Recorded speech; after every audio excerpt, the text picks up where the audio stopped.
mais um episódio da série Meus 3 Mais.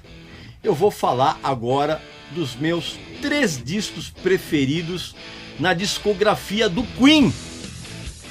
Presta atenção aí que você vai ter uma certa surpresa.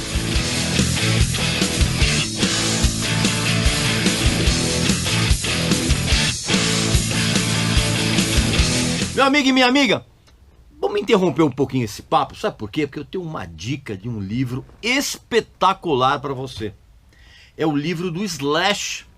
Parece exagero, mas aconteceu. Esse é o título do livro. E de uma maneira muito descontraída e extremamente minuciosa, o Slash, ele conta a história dele inteira, desde a infância até os momentos mais barra pesada junto com o Guns N' Roses. Assim, tudo com detalhes desconcertantes a respeito da trajetória da banda, das canções, como elas foram compostas, dos bastidores das turnês e da própria tirania do Axl Rose, das brigas, troca de socos. É um negócio sensacional, até porque o Slash sempre foi um cara muito reservado. Então esses relatos, eles são muito chocantes, vamos dizer assim, até por mostrar a autodestruição de uma banda tão poderosa. Então é um livro que tem uma honestidade muito engraçada, e ele conta histórias surpreendentes. É um livro de capa dura, são 544 páginas e você, evidentemente, tem privilégios aqui, né? Clica aqui no link aqui abaixo, preenche o cupom de desconto com Regis Tadeu Indica, tudo junto. E na hora que você for finalizar a compra, você vai ter 20% de desconto nesse livro, que ainda vem com um paper toy do Slash, vem com um pôster do Guns N' Roses, vem com um marcador de páginas personalizado. É um livro sensacional, então não perca essa oportunidade. Clica aqui no link aqui abaixo, preenche o cupom de desconto Regis Tadeu Indica, tudo junto. E na hora de finalizar a compra, você vai ter então 20% de desconto.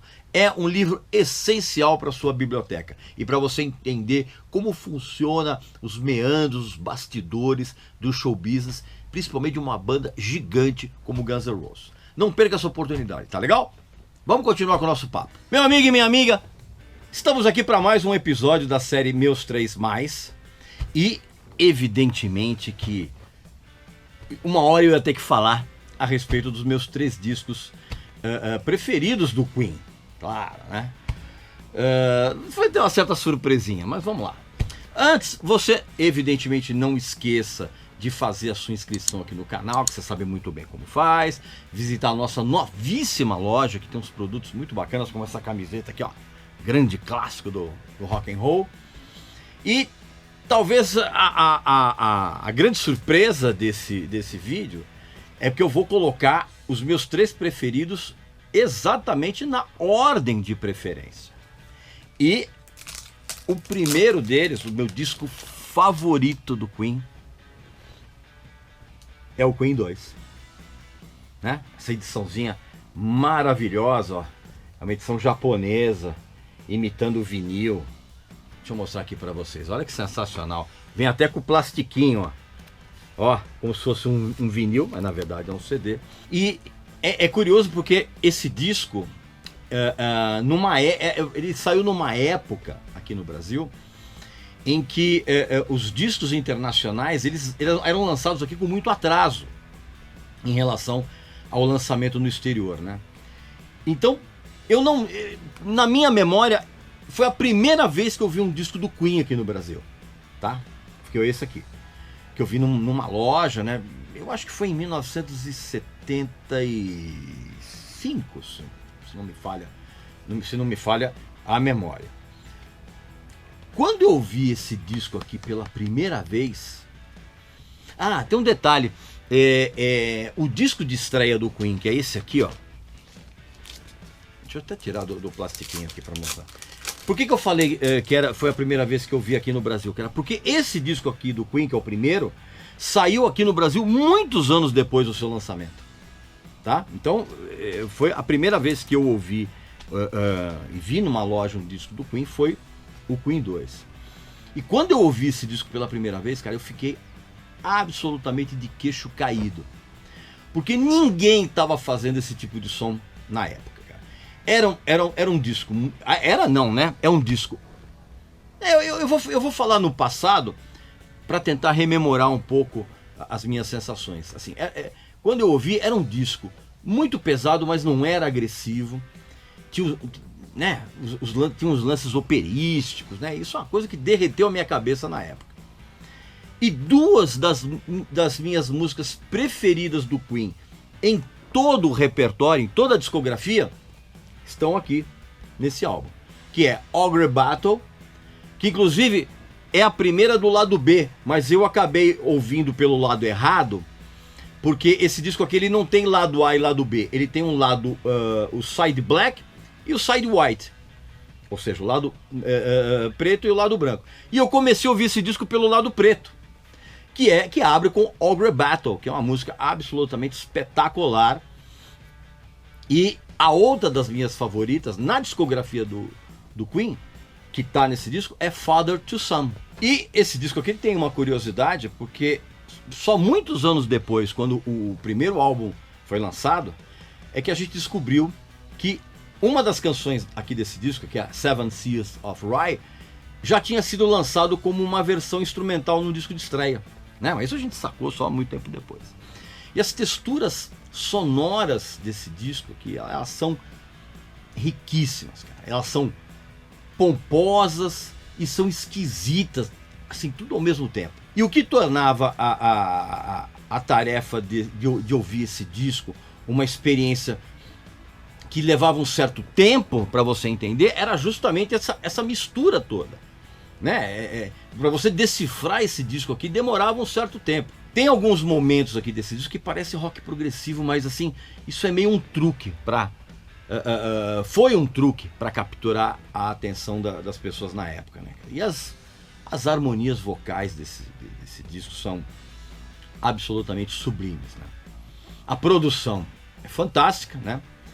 E é curioso que muitas vezes a produção desse disco, até hoje, ela me faz lembrar um pouco aquelas camadas de sons sobrepostos que o Phil Spector fazia. Isso fica muito nítido numa canção chamada Funny How Love Is. Presta atenção que você vai sacar isso. Não tenho dúvida que você vai perceber isso aí. Aliás, esse disco aqui tem uma curiosidade. Quem era para ser o produtor desse disco era o David Bowie.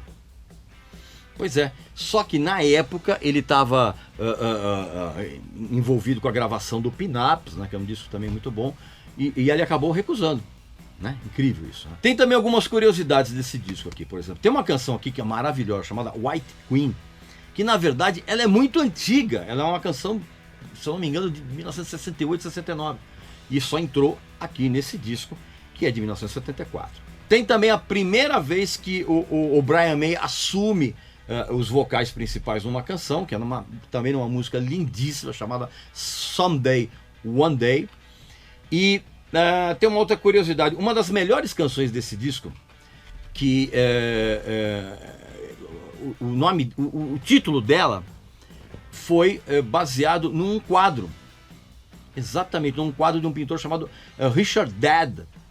Ele criou um quadro chamado The Fairy Feller's Master Stroke. E o Freddie Mercury, quando compôs essa música, ele botou o título do quadro na canção, né? E nessa canção, por exemplo, o produtor, o Roy Thomas Baker, é o cara que toca castanhola na música. Tem outras canções que são espetaculares, cara. Tem uma balada de chorar, cara, que é Nevermore. E mesmo você ouvindo esse disco ainda hoje, cara, ele soa majestoso, ele soa ambicioso, dramático e coeso, do começo ao fim, cara. É um clássico, assim, mas não é um clássico para muita gente. E a capa é icônica, né? É uma foto do Mickey Rock, né? Capa antológica. E é engraçado que essa capa ela foi inspirada, na verdade, num pôster daquela atriz famosíssima, Marlene Dietrich, num filme de 1932 chamado Shanghai Express. Né? Você vai perceber nitidamente essa influência. Então, esse aqui é o meu disco preferido do Queen em toda a discografia. O meu segundo preferido, claro, A Night at the Opera, né? Essa aqui também numa edição japonesa, imitando o vinil, olha que legal. Né? Mesmo esquema, ó. Plastiquinho, vem com o encarte, igualzinho o vinil, só que numa versão em CD. E eu gosto tanto desse disco, cara, que eu tenho ele duplicado nessa edição dupla aqui, ó. Também. Que vem um CD, vem um DVD junto, ó. É uma edição também. Vou mostrar aqui pra vocês, ó. A versão incrível. Aqui, ó. Muito legal, né? O A Night at the Opera não tem muito o que falar dele, né? É um clássico para quase todo mundo, inclusive pra gente que nunca ouviu esse disco inteiro, que só conhece Love of My Life é um clássico. E esse disco ele tem um clima sônico, vamos dizer assim, pesado e burlesco ao mesmo tempo, né? E a produção do Roy Thomas Baker aqui é perfeita. Embora tempos atrás, tanto o Brian May como o Roger Taylor, eles tenham minimizado o papel do Roy Thomas Baker na produção. Inclusive, no DVD dessa edição aqui, eles falam a respeito disso, né? Mas enfim, problema deles. E é um disco que ele alterna canções que são muito pesadas em termos sônicos, né? Que é, por exemplo, Death on Two Legs, Sweet Lady. E tem um épico que ele é criminosamente subestimado nesse disco, que é Prophet Song, que foi composta pelo Brian May e era para se chamar People of the Earth. Cara, isso é um épico monumental, quase tão espetacular quanto a Bohemian Rhapsody. E também nesse disco, cara, tem algumas pérolas pop que são irresistíveis. Por exemplo, You're My Best Friend. Tem também um clima de cabaré nele, que é genial, cara. Por exemplo, Lazy on Sunday Afternoon e Seaside Rendezvous tem esse clima muito legal. Tem um folk meio rural, meio pastoral, que é 39. E tudo isso, na verdade, é meio preparado para Bohemian Rhapsody, que é aquele clássico que você já sabe, que essa música já foi dissecada por milhares de críticos. Então, nesse disco tem toda uma pomposidade, assim, junto com um bom humor, assim, tá tudo meio escondido nos arranjos, né?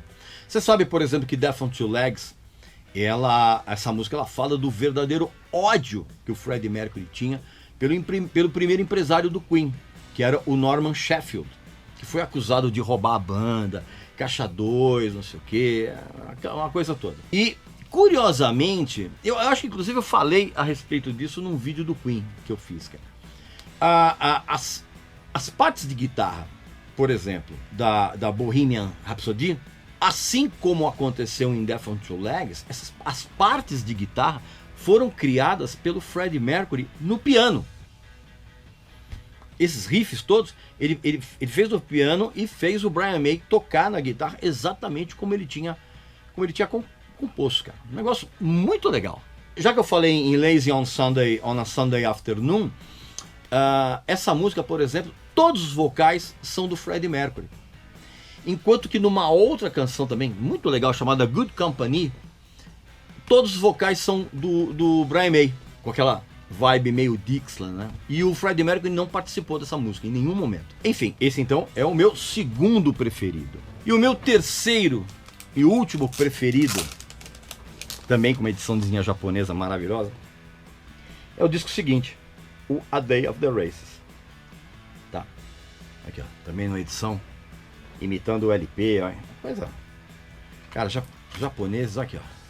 Plastiquinho. Muito legal. Eu quase coloquei nessa lista o... Eu abri tudo aqui, ó, que eu também tenho numa edição japonesa. Eu quase coloquei esse disco aqui, ó, o Sheer Heart Attack. Eu só não coloquei, cara, porque eu faço uma certa ressalva a esse disco, porque pra mim a ordem das músicas aqui tá completamente errada. tá? Então quase ele entrou. Mas eu coloquei o A The Races em terceiro lugar, vamos dizer assim. Para muita gente, esse disco aqui é a continuação do A Night at the Opera, né? Também porque o título dos dois discos foram extraídos de dois filmes dos geniais irmãos Marx. Em termos de som, isso para mim não faz muito sentido. E por que eu digo isso? Porque em muitos momentos do A Day of the Races eu sinto que existe uma preparação para o disco seguinte, que é o News of the World. Aqui também, numa ediçãozinha aqui, ó, japonesa, incrível, né? Essas edições são maravilhosas. Então eu vejo muito mais como abrindo um precedente, vamos dizer assim, para o que a gente ouviria no News of the World. É claro que existe uma conexão entre o A Day of the Race com a Night of the Opera. Por exemplo, tem uma música belíssima que é chamada The Millionaire Waltz, que foi escrita pelo Freddie Mercury a respeito do John Reed, que era aquele empresário do Elton John, que foi amante dele, aquela coisa toda. Uma outra conexão com o A Night at the Opera está, por exemplo, numa outra música também, que é um épico aqui, é uma das canções mais sensacionais do Queen, que chama-se White Man. Tem uma conexão com a Prophet Song do disco anterior. Ouça as duas, uma na sequência da outra, você vai entender essa conexão. E mesmo a gente acostumado com o peso de certas canções do Queen, cara, eu lembro que na época, eu e muita gente, nós ficamos surpresos com o peso cristalino da música de abertura, que é Tie Your Mother Down, que é sensacional. As outras canções desse disco são absolutamente incríveis, cara. Tem uma música cantada pelo Brian May, que pouca gente fala a respeito dela, é uma música maravilhosa que chama-se Long Away. É isso o título? Long Away. Claro, é o disco que tem Somebody to Love, que você sabe muito bem que o Freddie Mercury compôs essa música em homenagem àquela música gospel, principalmente americana, principalmente em homenagem a Aretha Franklin. E esse disco também ele é muito especial para mim, porque ele tem a música que minha mãe mais gostava de ouvir nessa época, que era desse disco aqui, que é uma canção chamada Good Old Fashioned Lover Boy. Cara, minha mãe adorava, ela pedia para eu tocar isso toda hora para ela. Saudade, mamãe. E tem também uma bela homenagem do Queen aos fãs japoneses, na última faixa desse disco, que chama-se Teo Torriati, Let Us Cling Together, inclusive com o Freddie Mercury cantando em japonês, tá? Então, esse disco aqui é o meu terceiro preferido dentro da discografia do Queen. Pois bem, meu amigo e minha amiga, você já tem aqui então os meus 3 discos preferidos do Queen.